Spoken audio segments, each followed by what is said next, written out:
Hey everyone, Dan here. Welcome to another episode of Forward Looking Leadership. I'm honored to be joined on this episode by Roger Kastner. Roger is a coach and consultant who's led organizational development interventions at some of the world's leading companies. He's also the host of the podcast, What Do You Know to Be True? Roger, thanks so much for joining me on Forward Looking Leadership. I'm so looking forward to this conversation with you, Dan. Thanks for having me on. Yeah, I'm so excited to nerd out with you on all things OD and leadership and coaching and all of that. So let's get right into it. On organizational development, I know it's such an amorphous word and concept, and as someone who's part of my business and part of my practice is being an OD practitioner, I still run into different ways of defining this, different ways of conceptualizing this all the time. I would love to hear from you. How do you think about OD? As an OD practitioner, do you find yourself asking people to define simple words like accountability or trust? Or, hey, when you say, what do you mean by that? I do it all the time. So, it's good to know it's not just me. So I think of organizational development as this holistic practice that addresses issues impacting people, teams, and systems so that organizations can achieve their goals and sometimes, I think more importantly, as Adam Grant might say, make work suck less, or as I like to say, create environments where people feel like they can grow, find meaning in their work, and ultimately thrive. I think that's actually the secret sauce when we can create these holistic systems, holistic solutions that allow businesses to achieve goals and create environments where people can thrive. I think of org dev as this multidisciplinary umbrella that includes leadership development, team development, or coaching. That is team coaching. Individual coaching as well can fit in here sometimes or not. What I like to call up model and org design. I don't like referring to one or the other as separate, and we'll go into that, I'm sure. Learning and development and capability building fits in here. And then ultimately change management. I like to joke that change management is the gateway drug to org development, but it is in everything we do. It requires change in and of itself. So change, we could do it by itself, or we could do it as part of that holistic approach. And I tend to think the reason why I find so much enjoyment and meaning in this work is that I think since we're going to spend the majority of our times working, majority of our life working, that being able to find this balance between business outcomes and personal growth and thriving is really critical for us to not only get meaning out of our paycheck, but also get pay out of our paycheck and be able to find that balance. And the research actually supports this, that in order to create higher performing teams, we need to have that balance focused on the mechanics of getting work done, of achieving our goals, but then also facilitating individual and team growth and finding meaning, finding flow, and thriving. Yeah, I love cutting to the heart of what this is all for. I think you did that really beautifully there. Thank you. We can debate definitions and all of that all the time, but it's really, at the end of the day, this is a holistic process, and it's for all of these reasons that you mentioned. So a lot of these are very familiar to me, and I'm sure to a lot of our listeners. And what I don't know as much about, and I would love to hear from you, is this, the op model and the org design. And would love for you to go into just what do you mean by these? How do you go about them? Why should practitioners care? Why should leaders care about these? Awesome. Yeah, you're winding me up on my top issues because I feel pretty strongly about this idea of the operating model and organizational design. And operating model is one of those terms that when I hear someone say op model, I'm like, what do you mean by when you say op model? Just so we're on the same page, because it often is very different things. So when I think about this org development space where we can go anywhere from culture and strategy all the way down to the day-to-day work experience of employees, I think that, at least in my experience, I have found what we talk about on one end of that spectrum is very different than the experience on the other end of the spectrum. And they're not coherent. They're not tied together and aligned. And I think that operating model and org design work have the ability to actually be the connective tissue, to provide the clarity and the structure and the systems to make culture and strategy be something that actually gets lived out in that day-to-day experience of employees. So again, org design, oftentimes people think of org design as boxes and lines, org charts, the reporting relationships, and that is an output, but that's not where we want to start. And I think a lot of our friends who are in the HR business partner space have leaders show up on Monday morning with a PowerPoint slide and 2 or 3 names connected with those lines of saying, hey, fill out the rest of my org chart. We need to align to a new strategy, or we're incorporating this group into our team, and here are the key people, make the rest of it work out.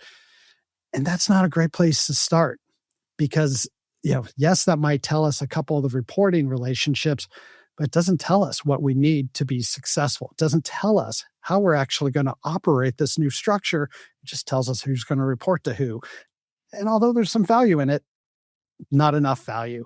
When I think operating model, I think the operating model ultimately has to show the capabilities of, in order to produce what we're expected to produce, what are the muscles in the organization that we need to flex, and only those muscles to produce the value of the vision. Then I wanted to understand, how is work going to flow through the organization? How are we going to take requests coming from our customers? How are we going to prioritize, get those assigned? How are we going to get the work flowing through the right teams and the right people, and then have those handoffs that are critical for making sure that we're giving the work to the right people or handing the product off to the customers in the right way? So understanding how work's going to flow, then we get into governance, which I think is actually just boils down to how we make decisions, and then how we measure the effectiveness of those decisions. And if we understand the workflow, we can understand where are those key repeatable decisions, and then let's build some framework around it. What's the approach for making those decisions? What are the decision rights? And Dan, you wouldn't be surprised, but it's always surprising for me when I walk into different organizations and find out no one's mapped out how we make decisions. In the Pacific Northwest, we use a lot of consensus-based decision-making when we don't need to. We often defer to that approach. It takes a lot longer, and it isn't always necessary. And when we find out, when we ask 40 people for their opinions, and then those 40 people find out that the decision was already made and they were just giving input, it actually begins to erode trust. So we can get better at understanding how we're making decisions and calling the ball early on, and who has decision rights and what approach we're taking. And I think that's really the basis of our governance piece. Additionally, within that operating model, I want to understand what are the roles and accountabilities assigned to those roles. Again, if we do the workflow mapping, we can assign the work to individual roles and have an understanding of who are the doers and who are the approvers. And then we get to structure. We finally get to structure. Okay, we're building boxes and lines. And in order to build those boxes and lines, what I want to understand is, based on the workflow, based on the roles, and then based on the work volume, now we know how many individual contributors we have. Based on those individual contributors, we can then look at our philosophy around spans of control. So now we know how many managers we have, how many directors we have. We can build up from the bottom of that org chart. But also from that workflow, also understanding the capabilities, we can look from top down. How do we want to structure how we're going to manage all this work? And so we'll look at things like, do we want to structure the top of the organization based on our customers, our processes, the products or services we build, the regions? Like, there's a host of things that we can look at of how we want to structure the top. And we kind of build the structure from top down and bottoms up, and we meet somewhere in the middle. Yay, we get a structure. Lastly, the one thing that I have found that most teams do not talk about as part of their operating model gets to behaviors. And this is the critical few behaviors we want to see, sometimes related to talent strategy, sometimes just related to our business strategy. But what are the behaviors that we need to see within our organization to produce the value that's inherent in the vision? And we need our leadership team, the top leadership team, to show those behaviors early and consistently, so the rest of the team knows that it's safe to move towards those behaviors. They know what it looks like. They know what's expected of them when they're asked to act with accountability, or, insert cliche here, because they've seen those behaviors from the leaders and they know it's safe to behave differently. So, operating model is a combination of those capabilities, of the workflow, governance, roles, structure, and last piece of the pie is behaviors. It's such a clear explanation, and I think this is exactly right. You're seeing this as the kind of handshake from strategy and vision and culture and all of that to, okay, now how does this actually get enacted in an organization? Yeah. I mean, too many times, I think teams will make decisions about how they want to be structured and how they want to go about achieving what's inherent in the vision. And they just have assumptions about how the work's going to get done, whether it's a new organization or a change to an existing organization. There's just a lot of assumptions. And if you've ever spent any time doing process design, and I know you have, Dan, it's always amazing is once someone writes out the process, the 1 through 6, 7 steps, someone in the room's going to say, oh, you do it like that? And these are people who've been working together for so long. It's surprising to hear. Well, now do that on a system level and find the assumptions that have been made all along. It can be shocking, and yet it's so simple to address. It's one of those things that is ostensibly simple, but nobody has ever asked about it, which is really, really powerful there. You mentioned that some of these overly collective decision-making cultures. I'm wondering what is the interplay with these kind of decision-making cultures and doing this kind of op model and org design? Like, who are you talking to about this? Who's able to actually make decisions and let you move this forward? Usually, a lot of the teams that I'm working with, there's a C-suite member, and then there's their direct team. And, oftentimes when we start poking around how decisions get made, they don't know. And there's an assumption that decisions are being made lower in the organization. And then we ask the people lower in the organization, where do these decisions get made? And they're like, it's a game of pointing fingers where they think decisions actually get made and who has decision rights. And then once you start putting names on paper and walking through what that process looks like, you find out like, oh, no, actually that director does not have decision rights. What they do is basically create a recommendation where the VP looks at it, gives it a yay or nay, and then provides it to an SVP, and the SVP says yes or no. So the decision's really 2 levels up, for better or for worse. Sometimes it doesn't need to be that way, and it's just sort of an approval. There are many different decision framework models out there. If you're familiar with RAPID, which is kind of like a RACI for decision making, you got the recommender, you got the decider, you got the implementer, the performer, like all these different roles. At one engagement, I had to add an S at the end, RAPIDS, and that S is the role of the boss of the decision maker. The S stands for supporter. And so the way it looks like, if I have the D, I'm the decider, and I go to Dan, my boss, and I say, Dan, we had the choice between green or blue, and I think green is the right decision. What do you think? At that moment, if Dan's being a good S, a supporter, Dan says, it's not my decision, it's your decision. Tell me why you said that. Tell me why you think it's better to be green than blue. And that's it. It's not overriding. It's not informing or changing the decision. It is supporting the rights of the decision maker. And that's really hard for leaders to do, not to fall in and start, putting their thumb on the scales, whether they know it or not. It's an amazing framework in addition to add to everyone's toolkit. So I think a lot of people listening will be very, very happy to have heard that. And it's a really cool one. So you've been doing OD in a number of organizations over a number of years. And I'm really curious on what have you changed your mind on as you've advanced as an OD practitioner? And so I've kind of had multiple careers kind of overlap. Prior to OD, I was doing technical project management for about 12, 15 years, and now been an OD for about 12, 15 years. And in the middle, overlapping all of that, 18 years of external consulting. And so been in, many different environments, many different conditions, working in various ways. And I think when I was late to consulting, but when I got into consulting, I would be referred to as the expert, whether it's project management expert, portfolio management expert, change expert. Now it's the org design expert.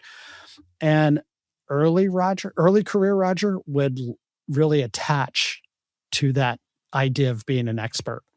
And not that I thought that I knew everything, but I was aware other people thought I knew everything and thought I would be able to ascertain what's the right thing for them to do. And I held on to that a little too tightly. It was around that time I got this idea presented to me that we should never, as consultants or as coaches, we should never work harder than our clients. I'm like, oh, okay, I can see that if I'm bringing more energy and doing a lot more work and more focus on this thing and it's not a priority for them or they don't have the resources to make it happen, I should really step back from that.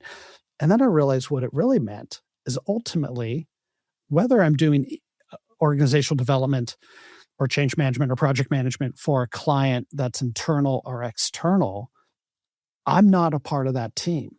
I am walking away at some point, and they need to not only own the solutions that they carried out or that we designed, they need to own it and they need to reinforce it and make it work.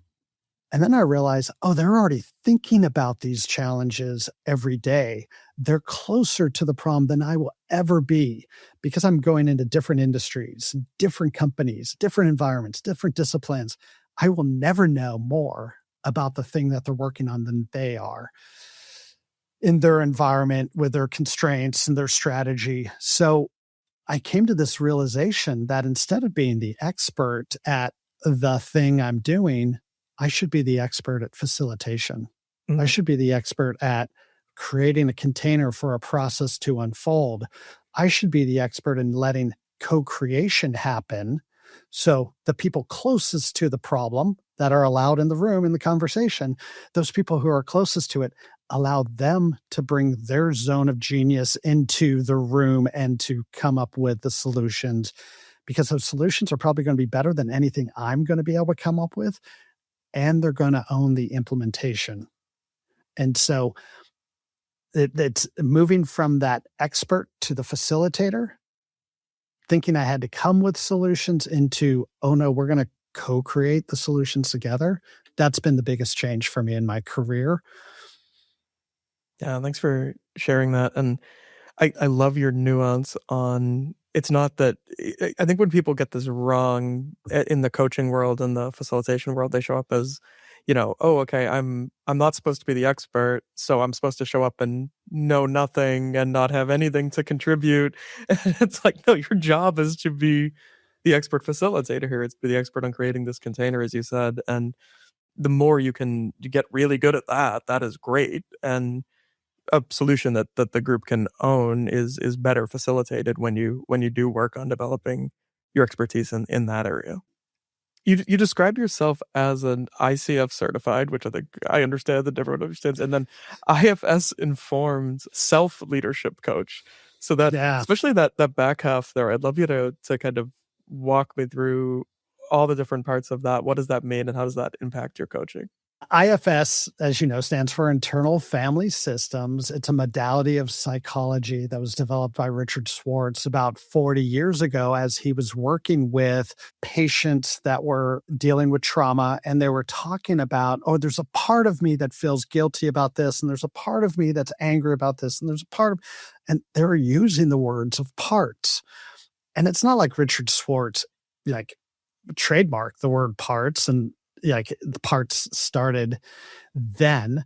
Like Jung talked about parts, Freud talked about parts. There's the language and awareness around parts have been around for a long time.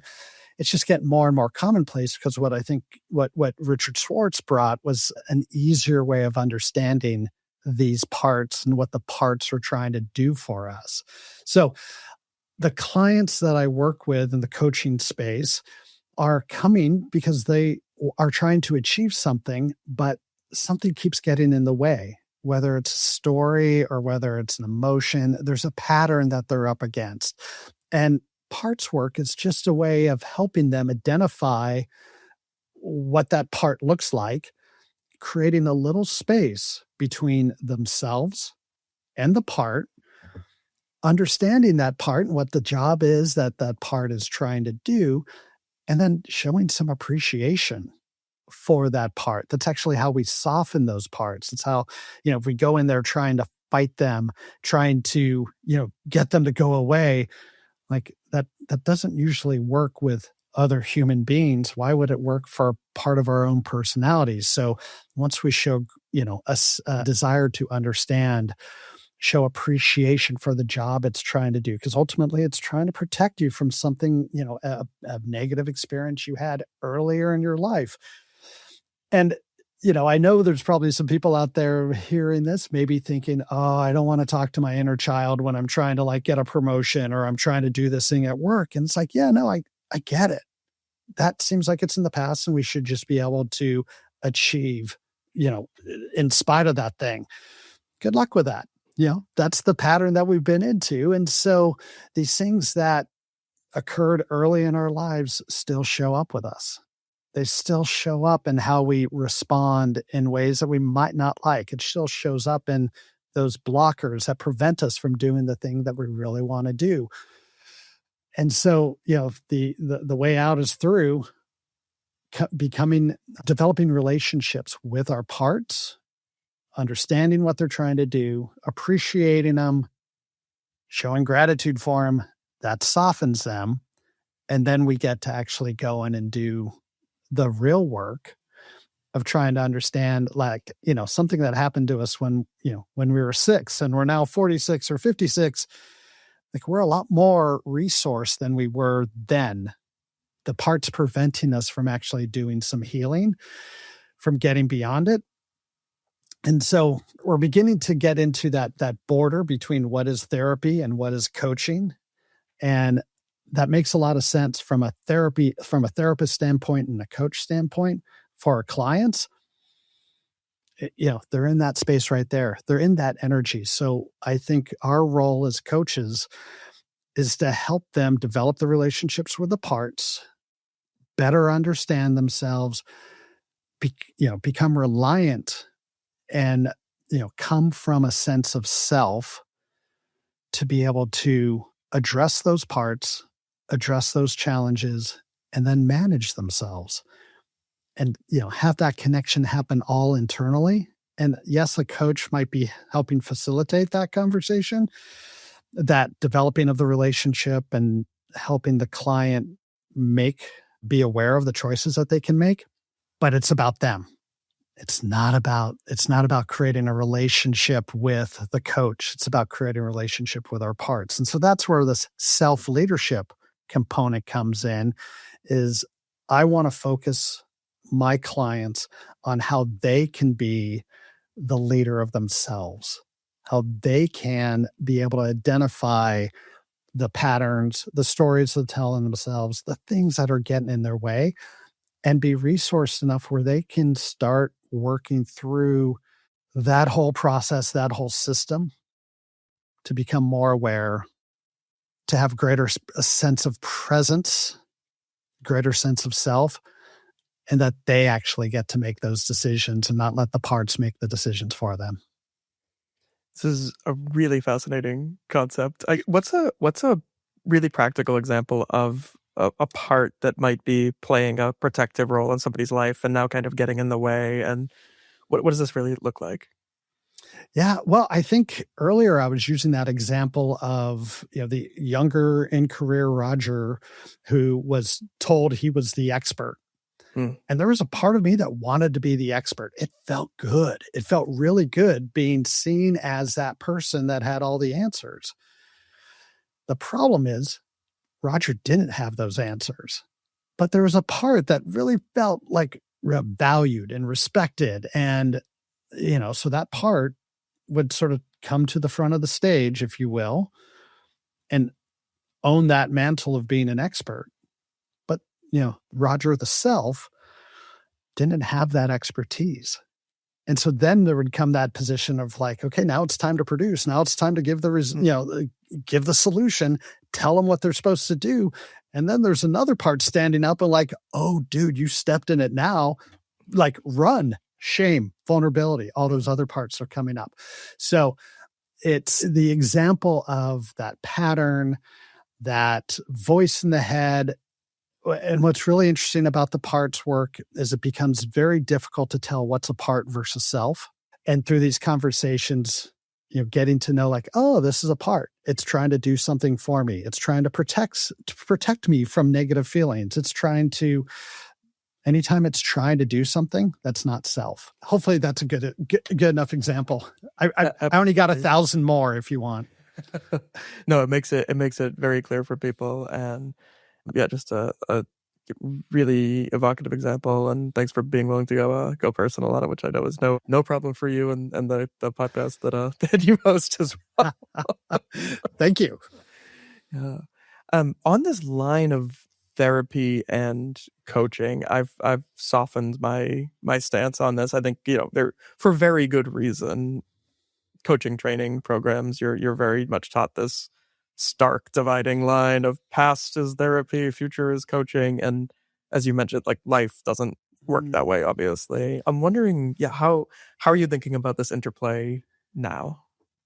Yeah, for my clients, when I can tell there are some strong experiences in the past that are still with them today, I will ask if they're in therapy for those conditions or the situations that they're working on. And, often a client will be also in therapy as well as going through coaching at the same time. And I will ask them if to check with their therapist, if the therapist is familiar with internal family systems. Fortunately enough, each time it's come up, they have been. So they have someone to go to and then get into that deeper work. Yeah, that's such a nuanced and obviously deeply humane way to go about this, I think, and to navigate these what are very much, confusing waters a lot of the time. And obviously we don't want to go past our qualifications in terms of ability to process some of these really deep traumas. And at the same time, people are not just these forward-thinking robots who don't think about the past at all in a coaching conversation. Yeah. I mean, I'm trying to remember the saying, like the past is the present, right? Those things that happen in our past come up all the time in very inconvenient ways if we don't know, if we haven't done the work. And so this idea of, therapy is about the past and coaching is about the future. It's like, that sounds great. That looks great on a PowerPoint slide or in a book. It's not how we operate as humans. And so I'm not advocating to do anything, anything that's unethical, anything that looks like malpractice. We want to make sure that our clients are resourced and supported through their journeys. And, I have a set of psychologists that I know are IFS trained that I can refer my clients to if they need it, if they don't have their own. But I also just don't want to leave my client stranded on the highway when they find themselves in those situations. So on your podcast, you talk about understanding other people's superpowers a lot. What is behind this question? What about this is important to you? The podcast turns 2 this week, and about a little more than 2 years ago, I was contemplating what am I going to do with the last 10, 15 years of my career.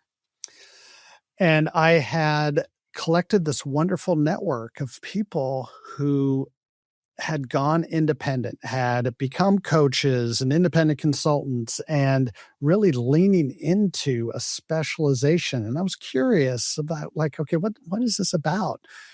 Is it that they just no longer fit within the corporate experience? Did they get pushed out of consulting firms? What is it about? And so I started having conversations with people. And what I learned was that they had a superpower, an extraordinary talent that they loved doing that thing so much that they wanted to do that thing all the time. And as a corporate employee or working for a consulting firm, you didn't get to do that thing enough. Like if it's not 110%, it's not enough. You want to go do it more. And so they started out on their own.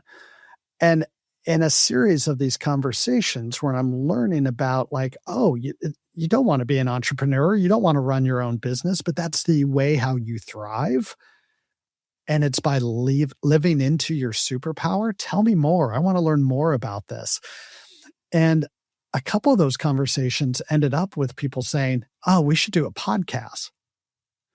That put me in the Wayback Machine, went back 20 years to my project management skills. And it's like, oh, well, if we're going to do a podcast, we have to have, themes and recurring, sessions and, that just you and me talking every week about your superpower and my superpower. That's not going to go very far. So there was this element of, interesting idea, can't think of how to execute on it.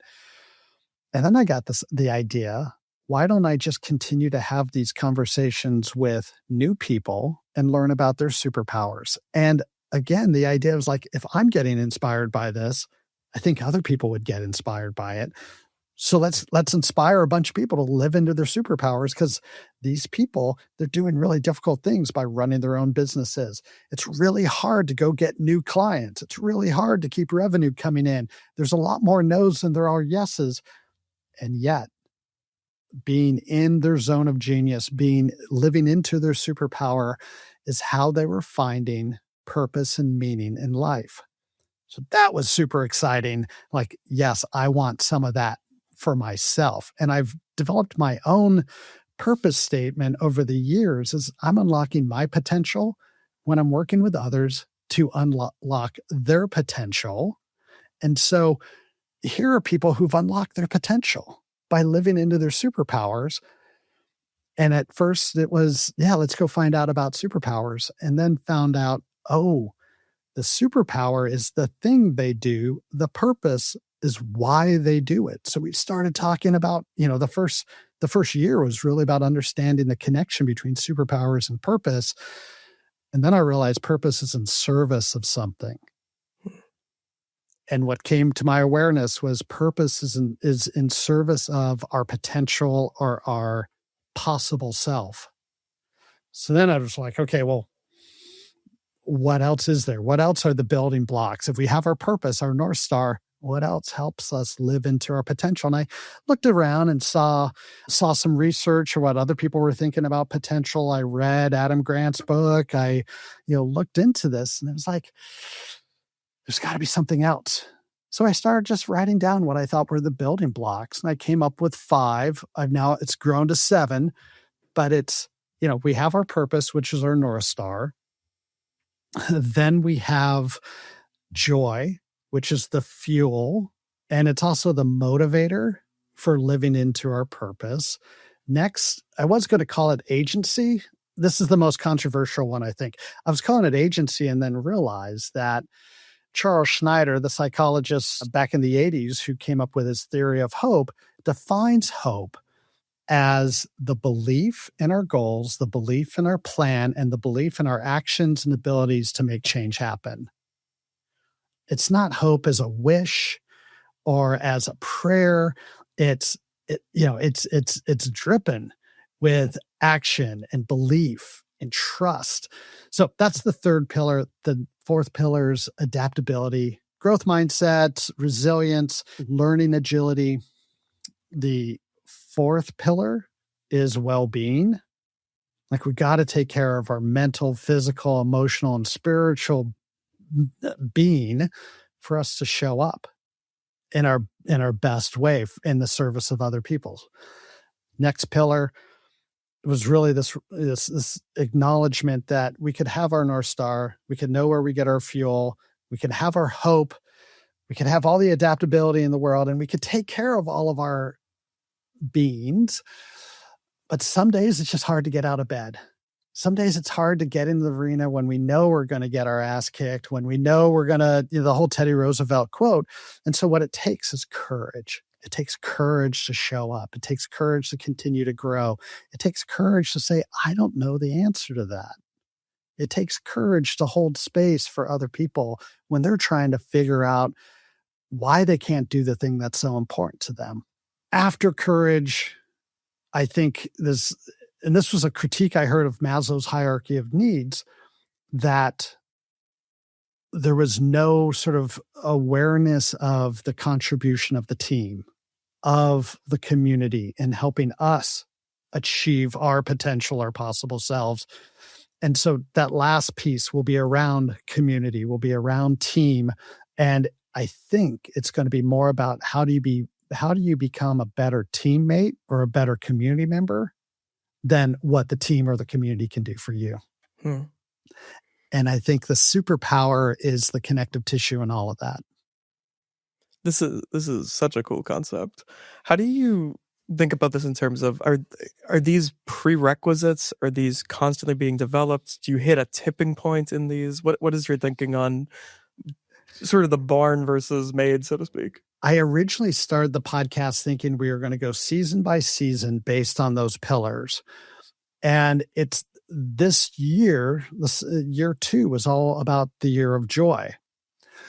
And as soon as the calendar flipped to 2025, I started hearing about how joy is elusive. Joy is really hard right now. And so maybe it was a bad time to have a season of joy, or maybe we needed it more than ever. The jury's still out on that one. But I came to realize that no one is going sequentially through these pillars, that they are experiencing them all the time, that they are developing, growing, honing, nurturing all the time if they choose to. And so I do not believe it's something you're born with. I do not believe, and I might have this argument with some of my guests around, like, are you born with your purpose? I don't know. I think what I have found, a lot of the purpose, the superpowers, come out of experiences we have when we're really young, an unmet need, whether that's something that came up through trauma or just something that was lacking in your life. And that superpower is that talent that you found actually that answers, that attends to that unmet need. So you do it more and more. You get good at it.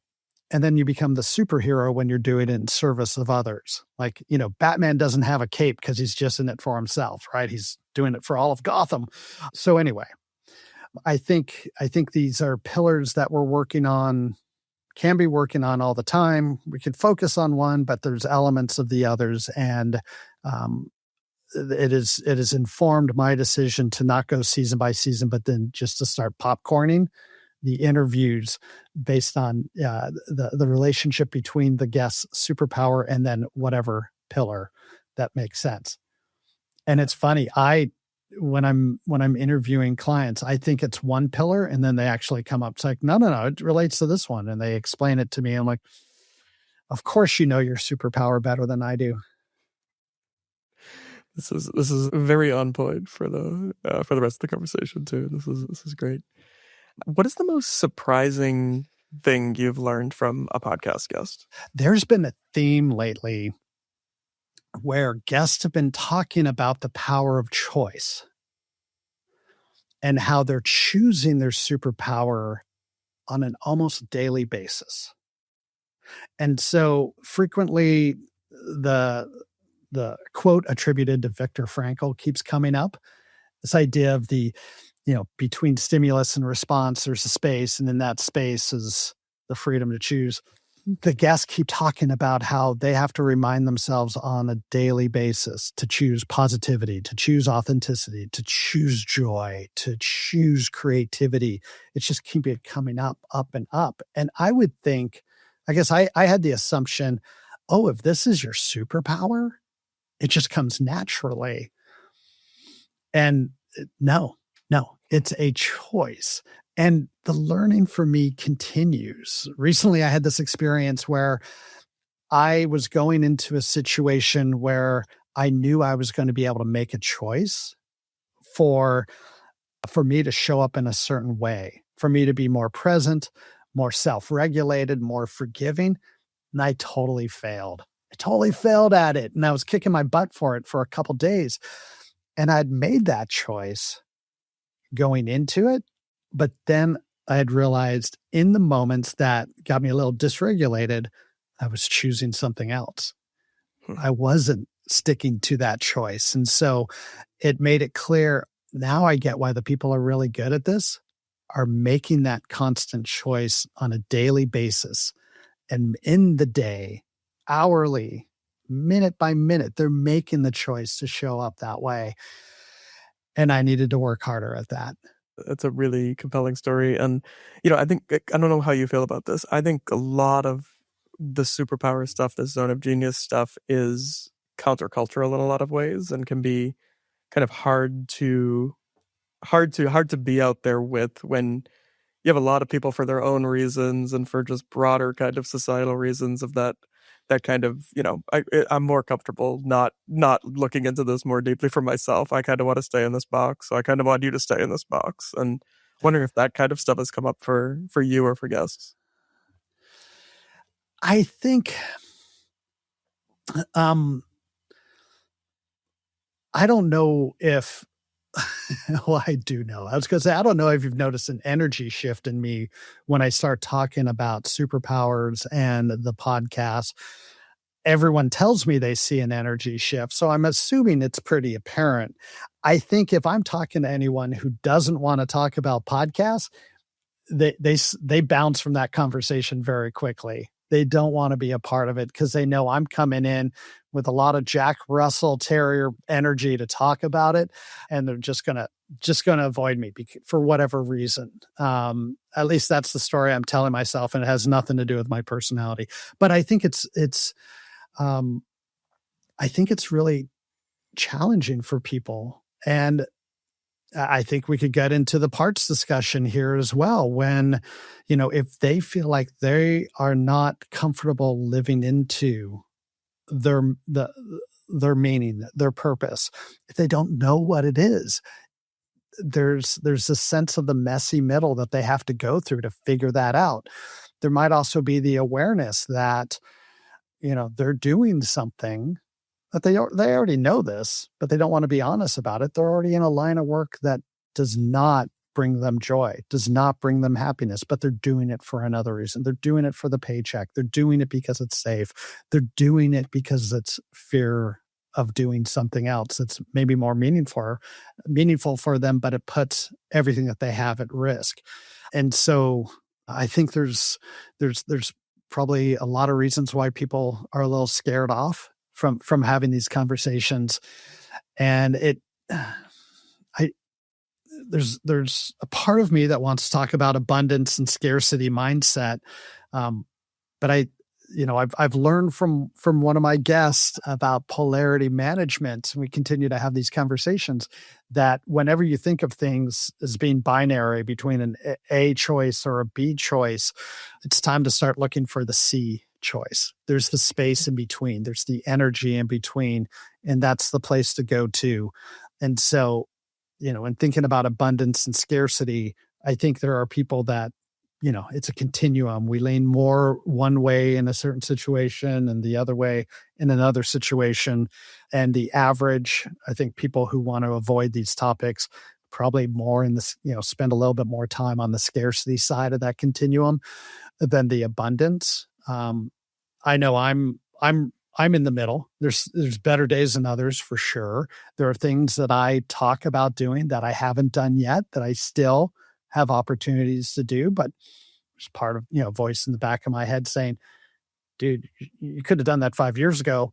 No better time than doing it now. And here I am. Bringing these conversations to light, I think, can help to tip that in ourselves and in other people, to just seeing more and more examples of people who are living into this. So it's a really cool thing you're doing with it. Can I ask you, what is your latest conceptualization of your own superpower, having asked about this for all this time, and I'm sure developed yours and refined yours over these episodes? Well, Dan, I'm glad you asked. We actually just released an episode. The last episode was in celebration of the second year of the podcast. And a couple friends had made suggestions independently that I should be a guest on my own podcast. And so a one of the people who made the suggestions, I'm like, well, will you host the podcast when I'm on it? April McCormick graciously agreed to be the host. And so she interviewed me about my superpower, and we went back and forth a little bit trying to figure out what it is. And, once I said it, it kind of smacked us both in the face of like, oh, of course. And it's using simple frameworks to create artificial constraints and borders to enable creativity, innovation, and authenticity to show up. So individuals and teams can make better informed decisions about solutions that they're looking to deploy for whatever thing they're working on.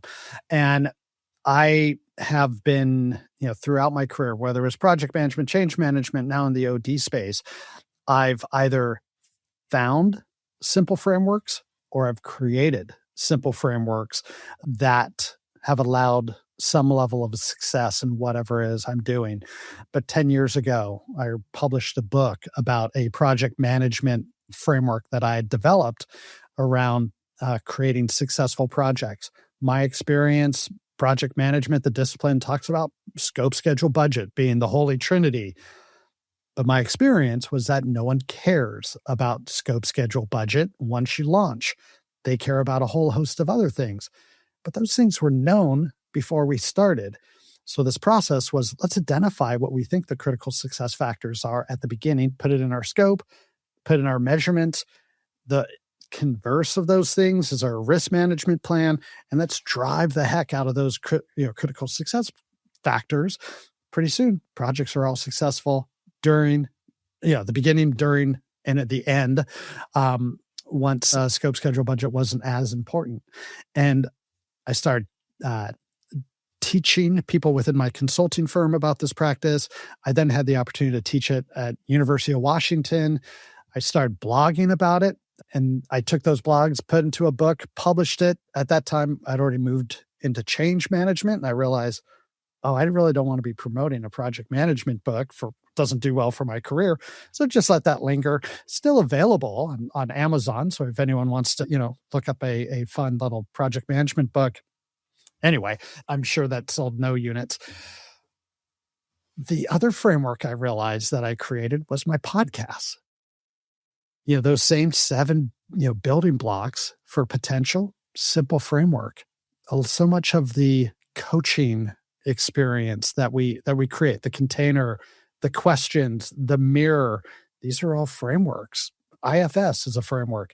So finding those frameworks, creating my own when there's not one that exists, and then sharing it, whether it's teaching it or talking endlessly, as you're experiencing right now, about the frameworks that I love. Because what I have found is that not only does that help me achieve my purpose, there's a part of me that needs external validation. I'm not unique. It feels good when I'm able to deploy the framework, facilitate the process, and then the individual or the team is able to go do something that they weren't able to do before. That feels good. And there's this interplay I'm seeing too between the very tactical and the bigger picture. And it's something that I found in my practice as well. And I relate to you a lot because I came from a project management background as well. And oh my goodness, we're the same person, Dan. We are. It is scary. It is scary. But forcing these kind of artificial constraints to surface conversation is so powerful. And I think sometimes in these kind of more personal, more people-to-people things, we can get so far away from anything that feels constraining that it actually neglects that. Yeah, what's coming up for me in my awareness is a colleague I used to work with had an exercise she would do with leadership teams called tall curbs and wide boulevards. And the idea is the tall curbs were the constraints, and the wide boulevard was what we had agency over.